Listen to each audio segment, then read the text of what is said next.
Hello everyone, my name is HKH191 and this video will be the first episode of my YouTube series How to Create Mods Using C# for Grand Theft Auto 5.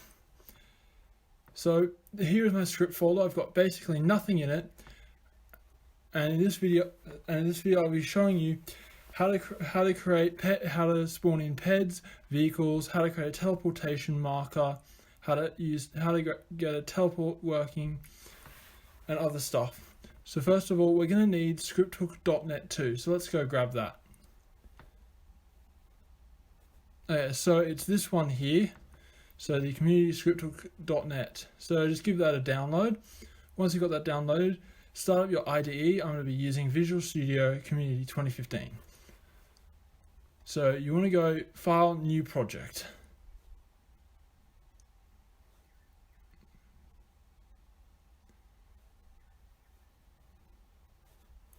And then just name it whatever you want, but I'm going to name it Episode 1.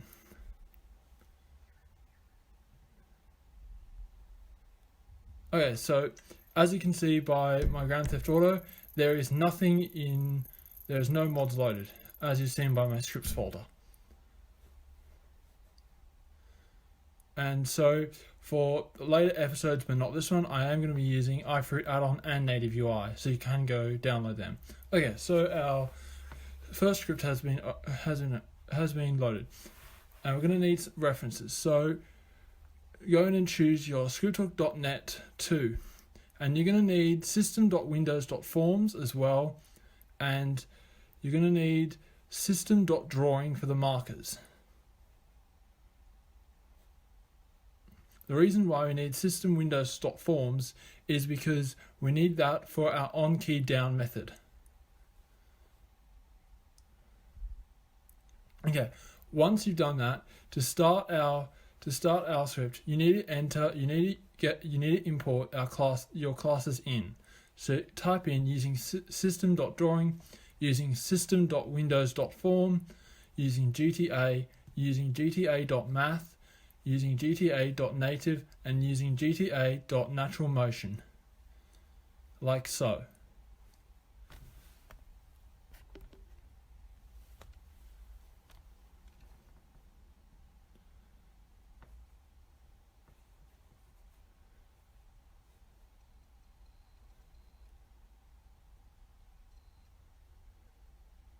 But you don't need these three imports, but I just like to have them. Then you want to go next to your class, you want to go : script without the backslash. Then you want to start your start class. So go public class 1 bracket, and yeah.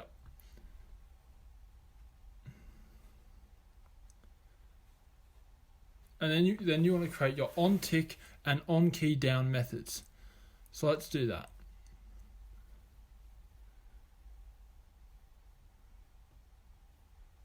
Sorry guys, I'm just finding them.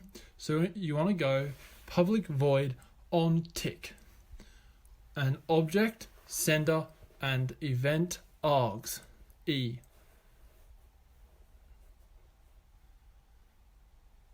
And brackets.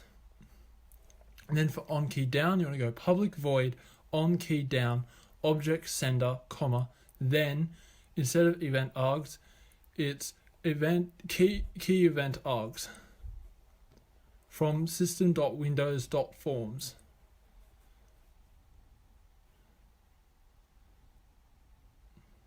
Like so. And then you need a reference both on tick and on key down. So you want to type in tick plus equals on tick.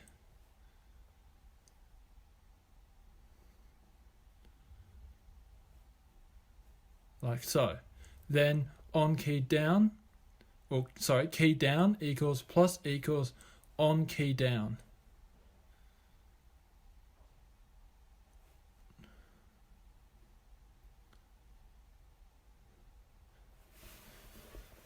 Okay, so once you've got that, that is the basics of creating a script for Grand Theft Auto. So let's get into some more stuff.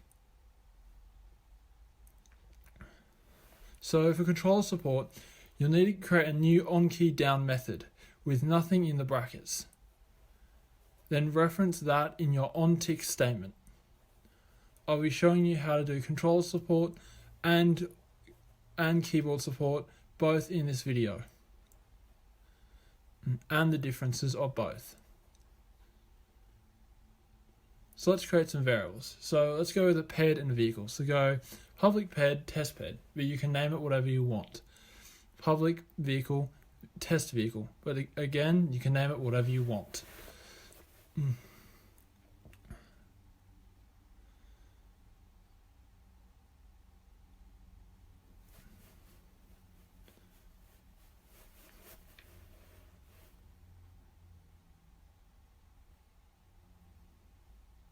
Okay, so let's start by spawning the Ped and Vehicle by using controller support and keyboard. So we're going to do keyboard for the Ped, so go if e.keycode equals key.e. But you can do whatever. So for this video I'm going to be using L.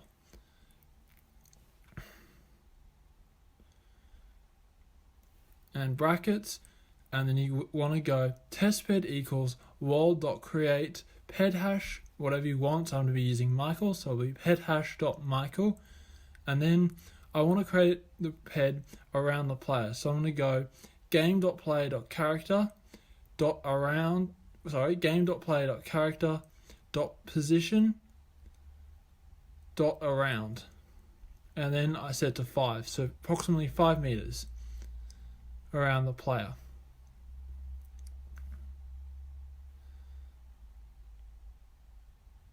Okay, so let's jump into the controller support. So what you want to type in is if game is key just pressed. One sec, guys. I'm just looking that up.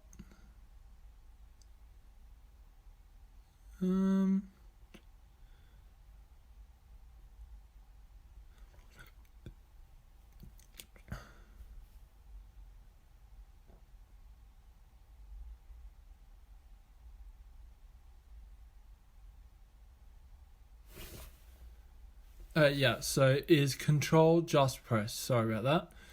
Now you can do is control pressed, but that will get it when you're holding down the key, and is control just pressed will get it when you've just pressed it. So go index equals 2 and GTA control dot context, which is E.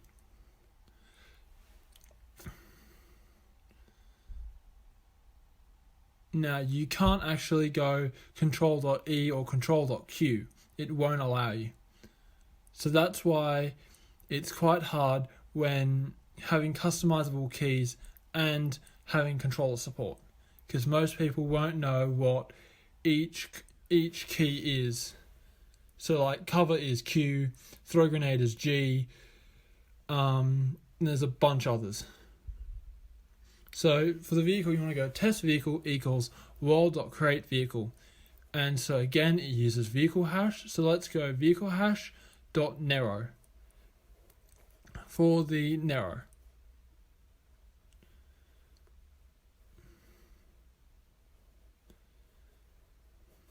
And again, type in game.player.character.position.around5. And make sure to end it with a semicolon. Otherwise you will get an error. Like so. An expected semicolon.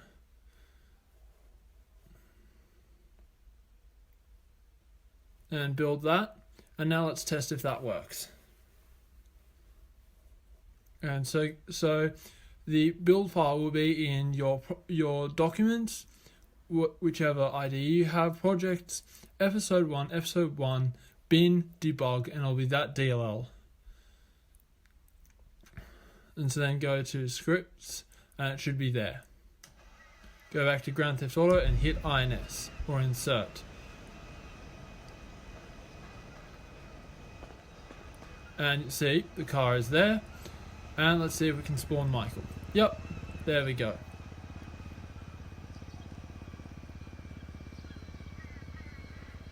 Okay.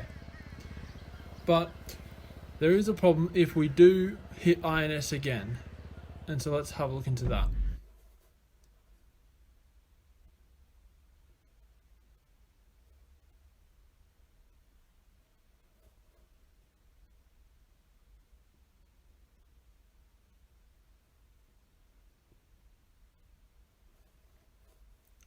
And okay, so you'll need to delete them at runtime. So you want to delete them when mods reload. So go protected, override, void, dispose, AO.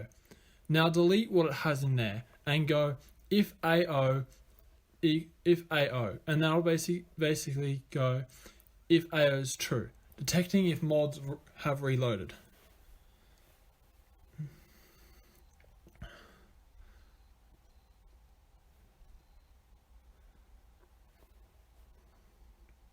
Now, please do not do this. If you do this, if you do this, and testbed has not been set, i.e., is null, your game will crash. What you need to do is always if testbed does not equal null, and then drag it into there. And so let's do that for the vehicle as well.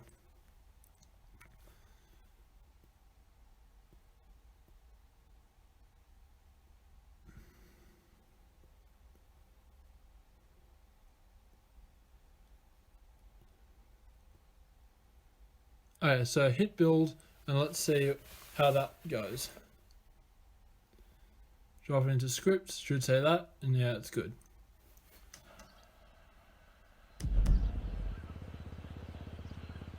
Okay, there's our car. Let's see if it gets deleted. Yep, there we go.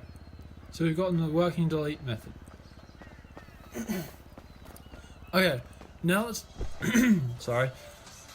Okay, let's turn the radio off. Okay, now let's tackle with bloops and teleporting and markers. So let's move away from them. Let's come over here to this little interior that's blocked off.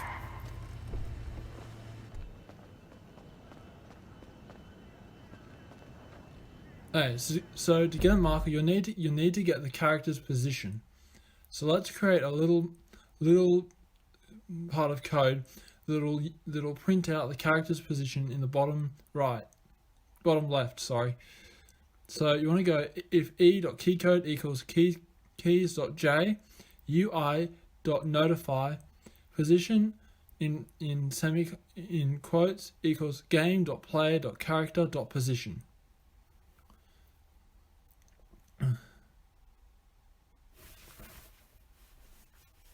And then hit build and drag it into scripts. Make sure you hit replace and let's test.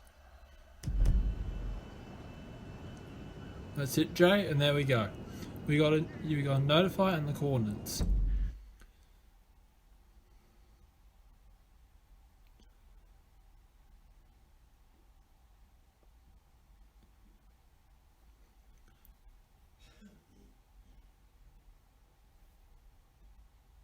Okay, so now let's take a look at getting some markers set up. Okay, 1 second guys, I'm just grabbing the code.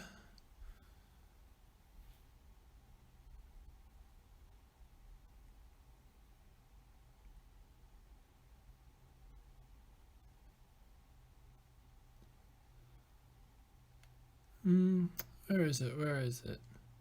Sorry guys. Alright, here we go. So you want to create a new position. So let's go public vector marker 1. Now you can call it whatever you like as well. But let's copy that and create a marker 2 because we're going to need that later. And so using the coordinates we just grabbed, let's create the marker. Let's create the marker first. So go gta.world.draw marker. And you want to go marker type. Now it can be any, but I'm just going to use a vertical cylinder.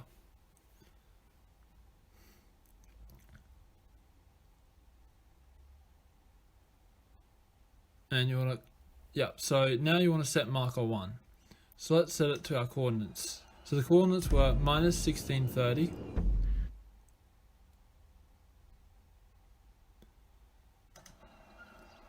by minus 3162 by 13.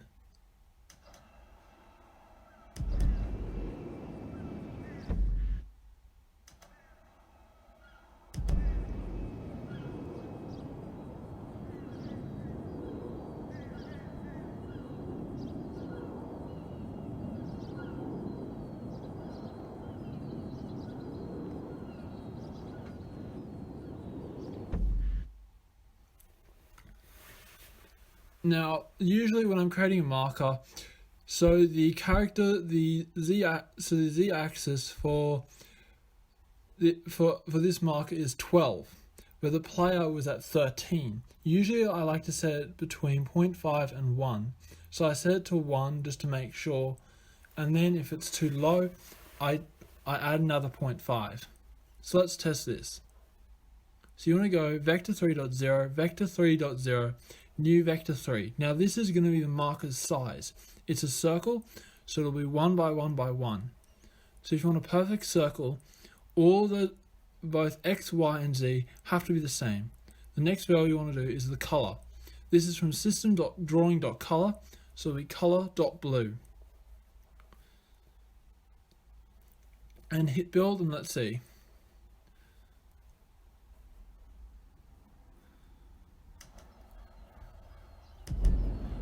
As you can see, the marker is not there because of the fact that marker 1z is 12, and so it's too low.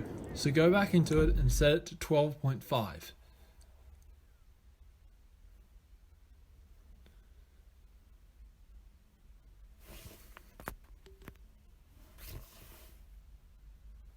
Put it into scripts, and now let's test. Just double check that.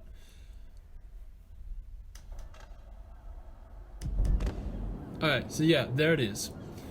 So now that can be, so we can change the how big it is via those numbers. So let's create another marker for the teleport. So grab the coordinates again and repeat.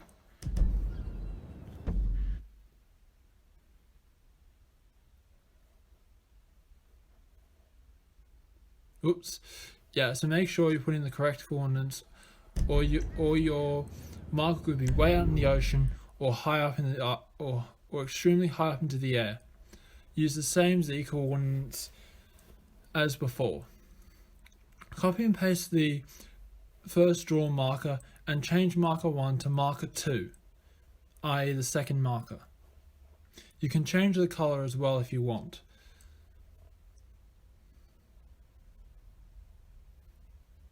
So let's test that if that works. See, there we go. So now it's time to do the teleporting and UI.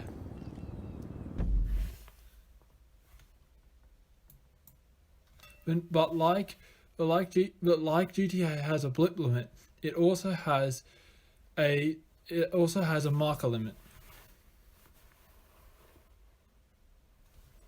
So let's take a look into that.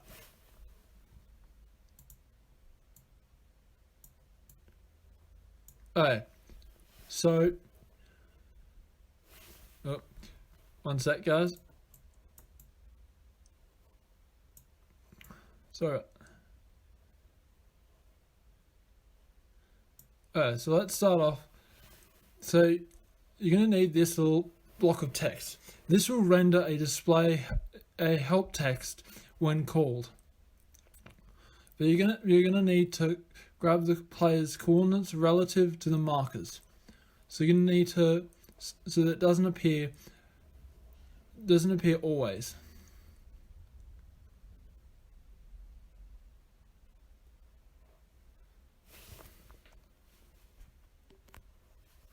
So sorry guys. So okay, so you're gonna need to go world.get distance. The first value is going to be game.player.character.position, and the second will be marker 1. And I'm going to go is less than 80. So when you move out of that distance, the marker will disappear. But if you go back, it'll appear again. Drag and drop both of those into the if statement.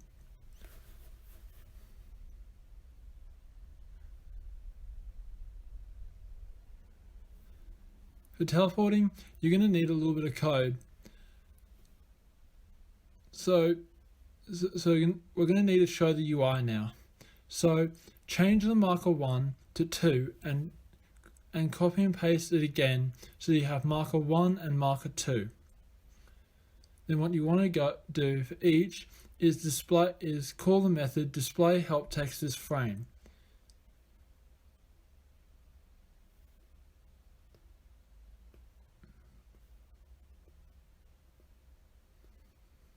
And you're going to want to enter, press E to teleport.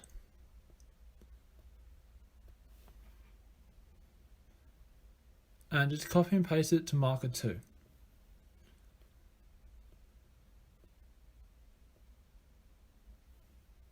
And you can go to teleport or enter and exit, depending on what you're wanting. And let's test that.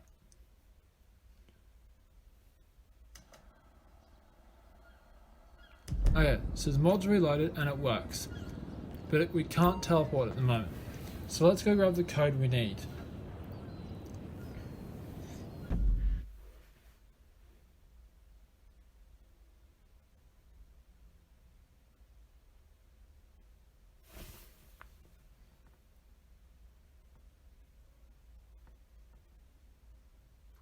Okay, so once back to the code,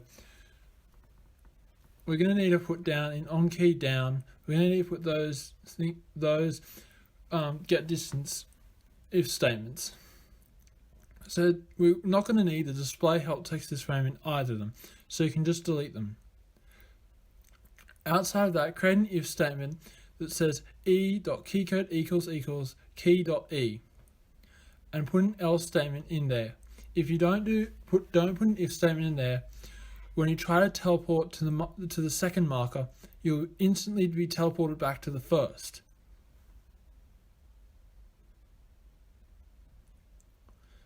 Okay, so you want to do a fade screen. So you go game.fade screen out 300 for 300 milliseconds,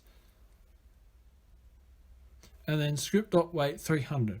Now be careful of be careful of using script.wait, because for however long you call it, your onTick function won't call. So then what you want to do is game.player.character.position equals marker 2.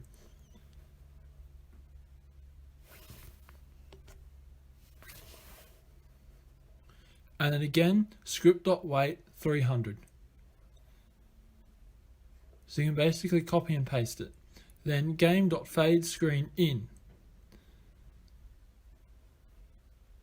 Now, be careful of what you put in between game.fade screen out and game.fade screen in. If something goes wrong and you get an error between those two statements, you'll get an infinite loading bug. I will talk about how to catch an error in its tracks later on.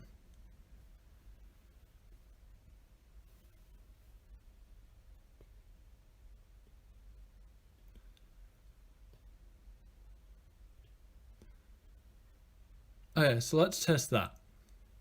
So replace the file, and let's go back to Grand Theft Auto. So now if you reload the mod and press E, it should work. You should get a fade in, and you should be inside the interior, and you can go out.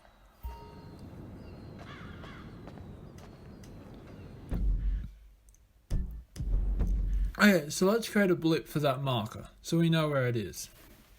So you want to go public blip equals marker enter.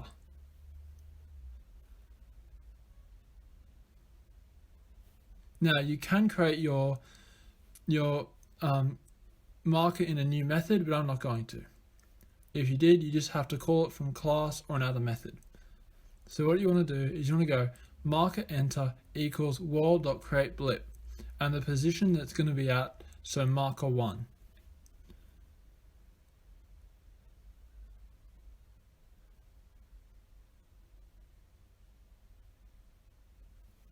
So then you want to go marker enter dot sprite equals blip sprite. Now you can choose any of these sprites, but I'm just going to grab a simple old house sprite.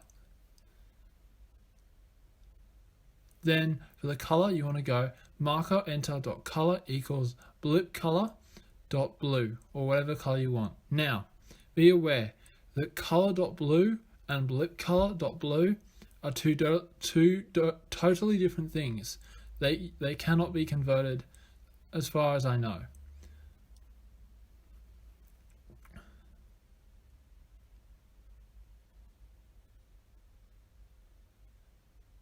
So then you want to set its name. So you go marker enter.name equals enter marker in quotes. Now, if you get this little funny little grey box, press insert. Now, another thing that I like to do is go marker enter.is short range equals true. That means that it won't, when you go away from it, it won't show up on the border of the minimap. And now, as well, you need to delete it. So remember to delete it. So you go marker enter does not equal null. Now you would think that you would go marker enter dot delete or marker enter dot destroy, but no. For cameras and blips, it's a little bit different. You need to go marker enter dot remove. So hit build and let's go test that.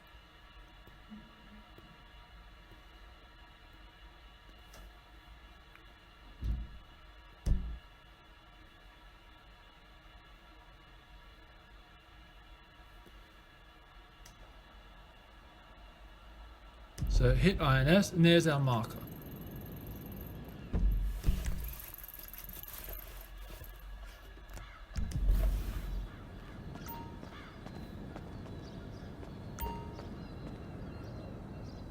Okay, so there we go, guys. That's all we could do. That's all we did for this lesson. So let's change a couple of things up. Let's create an INI file. So what you want to do is create a new text document called YT series or whatever you want, and rename the .text to .ini. And then go back to our script. You want to go up the top and go public script settings config.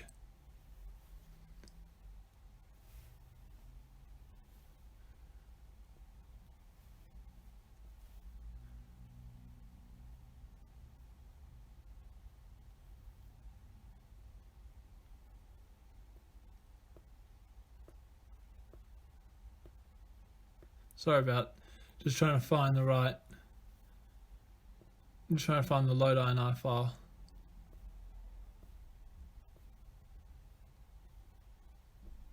Okay, so once we've got that, create a new method called public void load ini file. In brackets, string ini name. And then you want to go try in brackets catch exception E. What this method will do is if an error occurs in the try method, it'll catch it. So if the file does not exist, it'll print out a message saying the ini file does not exist.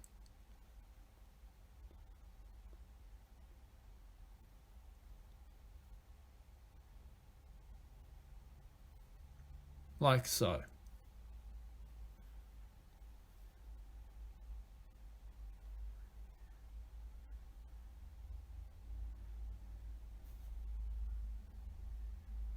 So you go UI.notify in quotes error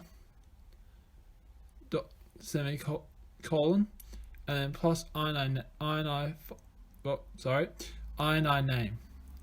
What this will do is it will return the ini name whenever you try to call an ini, instead of giving you a random error. And then you go plus it again, and in quote space does not exist.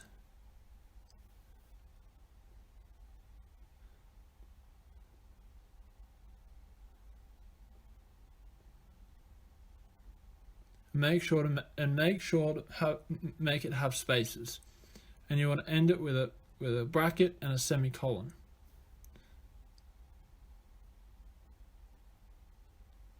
So what you want to do is you want to go config equals script settings dot load ini name.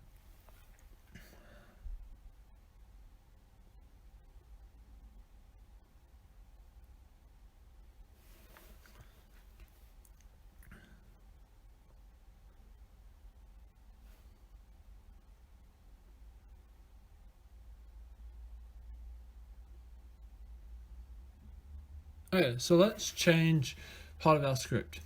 So let's create a new variable that will control the size of the marker. Before we do that, make sure to call load_ini file name in class 1. So grab the scripts folder and go two forward slashes or backslashes. You can't do one because then it'll become an escape sequence. And copy and paste the full file name, so ytseries.ini.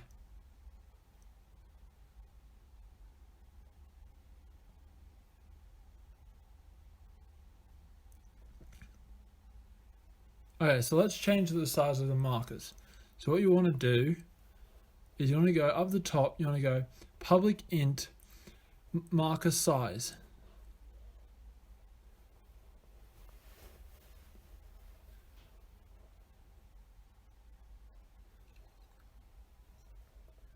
Whoops.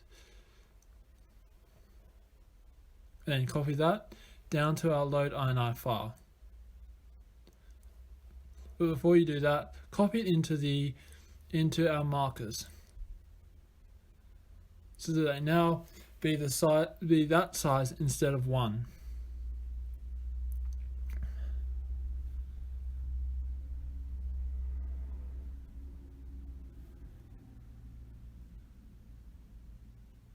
And then, okay, so then you need to create a heading in your ini file.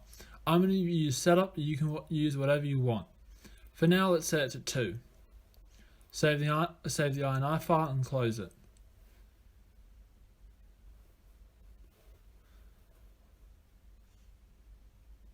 So go marker size equals config.getValue. It's going to be an integer, so you have to go int. Now, in a get value, there's three things it contains. First is the header, the variable, then it's the variable's value.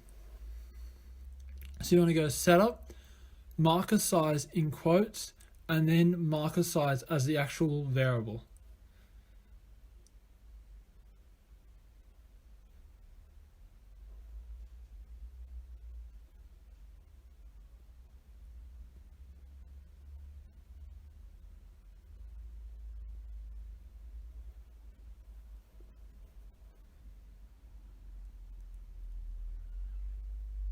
And build that, and let's see. Drop episode1.dll into scripts and go back to Grand Theft Auto. If we now open up, we can see that our marker has now changed to 2. But what if we want it to go smaller? So let's set it to 0.4 or 0.5. Actually no, let's set it to 0.4. But before we do that, let's change the marker size from an int to a float, meaning a whole number to a decimal number. So go float, you'll get an error, but simply change the int in config.getValue to a float to fix it. Hit build again, drop your DLL into scripts, and let's go change the value to 0.4 or 0.5, and let's test.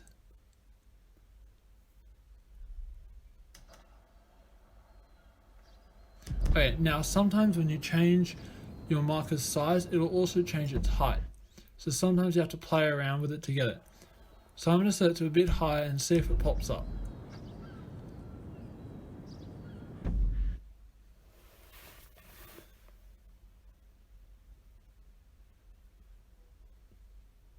So let's set it to 0.8 and see what happens. As you can see, our marker appeared.